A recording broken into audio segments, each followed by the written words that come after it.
Good morning friends, मेरा नाम है प्रतीक सिंह। आज हम पढ़ने वाले हैं यूनिफिकेशन ऑफ जर्मनी, मतलब जर्मनी का एकीकरण। Major events in the unification of Germany, प्रमुख घटनाएं जिसके चलते जर्मनी का एकीकरण हो पाया। फर्स्ट है Frankfurt parliament. The Frankfurt parliament tried it's best for the unification of Germany under the leadership of king William IV, but they failed.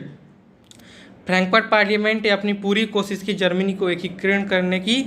किसके नेतृत्व में? तो प्रसिया के राजा विलियम IV के नेतृत्व में, लेकिन वह ऐसा नहीं कर पाई क्योंकि विलियम IV ने साथ नहीं दिया था फ्रैंकफर्ट पार्लियामेंट का। मैंने ऑलरेडी एक वीडियो फ्रैंकफर्ट पार्लियामेंट पे बना चुका हूँ, आप प्लेलिस्ट में जाकर देख सकते हैं।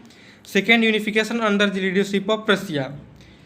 जर्मनी का एकीकरण किसके नेतृत्व में? तो प्रुसिया के नेतृत्व में।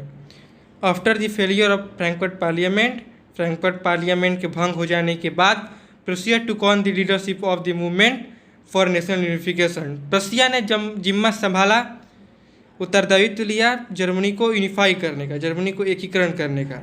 It's chief minister auto von Bismarck was the architect of this process. जिसका जो मुख्यमंत्री था ओटो वन बिस्मार्क इस प्रक्रिया का जनक था। उसको, ओटो वन बिस्मार्क को जर्मनी के यूनिफिकेशन का जो प्रोसेस था उसका आर्किटेक्ट कहा जाता है। रोल ऑफ बिस्मार्क, बिस्मार्क ने क्या किया? Bismarck accomplished the supreme task of unification of Germany with the help of army and bureaucracy। Bismarck ने जर्मनी का यूनिफिकेशन, जर्मनी को एकीकृत कर दिया। किसकी मदद से? तो आर्मी और नौकरशाहियों की मदद से। He wanted to achieve his aim by not merging Prussia into Germany, but rather by expanding Prussia into Germany। वह जर्मनी को एकीकरण करना चाहता था, एकीकृत करना चाहता था, लेकिन प्रुसिया को जर्मनी में मिलाकर नहीं, बल्कि जर्मनी को प्रुसिया में मिलाकर। ठीक है। He was convinced that the unification of Germany could be achieve only by the princess and not by the people. और वह मानता था कि जो जर्मनी तभी एक राजा के द्वारा ही एकीकृत हो सकता है, जर्मनी कभी भी लोगों के द्वारा एकीकृत नहीं हो सकता।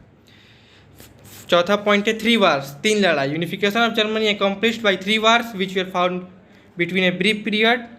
जो जर्मनी का एकीकरण करने में 3 युद्ध लड़ी गए, 3 युद्ध लड़े गए। उसके बाद जर्मनी यूनिफाई हो पाया।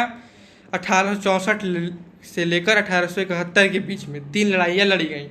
किसके किसके बीच? तो फर्स्ट है the war of Austria and Prussia against Denmark. पहला वार जो ऑस्ट्रिया और प्रुसिया किसके विरुद्ध? डेनमार्क के विरुद्ध 1864 में। दूसरा द ऑस्ट्रो प्रुसियन वार 1866। दूसरा ऑस्ट्रिया और प्रुसिया में लड़ाई हुआ 1866 में। Third point the Franco Prussian war 1870 to 1871। और तीसरा है जो फ्रांस और प्रुसिया के बीच लड़ा गया 1870 से 71 के बीच में। इन तीनों युद्धों में किसकी जीत हुई? तो प्रुसिया की जीत हुई। Final unification of Germany. ठीक है। तो 3 वार्स इंडियन इन प्रुसियन विक्ट्री। जो 3 लड़ाइयाँ था वो किसने जीता? तो प्रुसिया ने जीता। And help in completing the process of unification.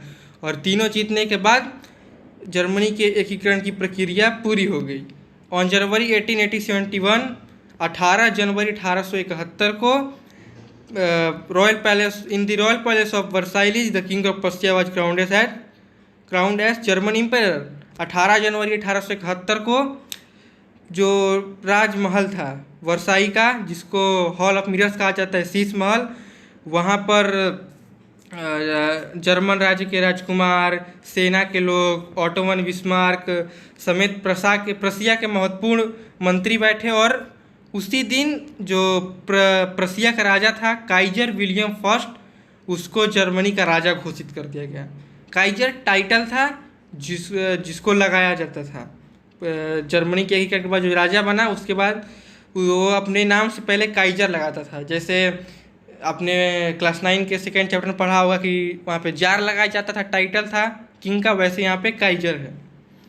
Thank you. अगले वीडियो में पढ़ेंगे यूनिफिकेशन ऑफ इटली।